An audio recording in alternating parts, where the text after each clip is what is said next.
सुल्तान महमूद गजनवी 971 को गजनी में पैदा हुए। आपने 33 साल तक अफगानिस्तान पर हुकूमत की। सुल्तान महमूद गजनवी इस्लामी तारीख के बहुत बड़े जंगजू थे। आपने लातादाद जंगें लड़ी और हमेशा फतेहयाब हुए। सुल्तान महमूद गजनवी को हिंदुस्तान में बुत शिकन के नाम से जाना जाता था, क्योंकि आप जहां जाते हुजूर नबी करीम सल्लल्लाहु अलैहि वसल्लम की सुन्नत के मुताबिक बुत तोड़ते चले जाते। जब हिंदुस्तान के राजाओं की अयाशियों की खबर आप तक पहुंची तो आपने इरादा कर लिया कि इस बुत परस्त धरती पर अब परचमे इस्लाम ही लहराएगा। इज्तिमाई नमाज़े फज्र अदा की गई और खुदा की मदद से एक अजीम लश्कर फतेह हिंद के लिए निकल पड़ा।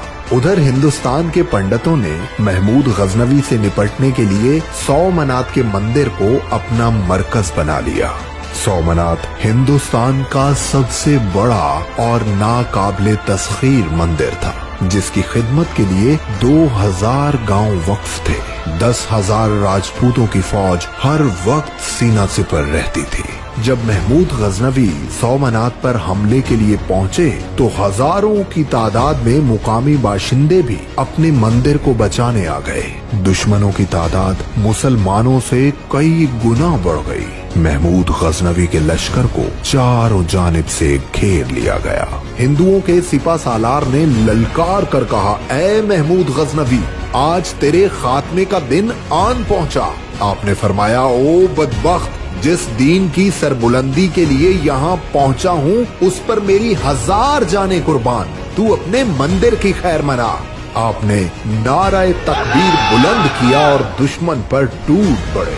अल्लाह की मदद से आपकी तलवार बिजली बनकर लपकने लगी। आप तलवार घुमाते जाते और दुश्मनों के सर तन से जुदा होते जाते थे। पलक झपकते हर तरफ लाशों के ढेर लग गए। हिंदुओं के लश्कर में भगदड़ मच गई। सिपा सालार को एहसास हो गया कि उसका मुकाबला सिर्फ सुल्तान से नहीं बल्कि कोई ताकत है जो कहर बनकर उसकी फौज पर टूट पड़ी है। वो जान बचाकर मैदान जंग से भाग खड़ा हुआ और इस जिल्लत की बदौलत उसने आग में कूदकर खुदकुशी कर ली। सोमनाथ पर इस्लाम का परचम लहराने लगा। महमूद गजनवी मंदिर में दाखिल हुए तो अपने सामने हिंदुओं के सबसे बड़े बुत को देखकर वजद में आ गए। अल्लाहु अकबर का नारा लगाकर तलवार बुलंद की और सोमनाथ के बुत को पाश पाश कर दिया। पूरे हिंदुस्तान पर मुसलमानों का कब्जा हो गया, जो तकरीबन 1000 साल तक कायम रहा। सुल्तान महमूद गजनवी इस पूरे खित्ते पर शेर की तरह राज करने के बाद 1030 को इस जहाने फानी से कूच कर गए। दुनिया में जब भी बहादुरी का तस्करा होगा, सुल्तान महमूद गजनवी का नाम ज़हनों में गूंजता रहेगा।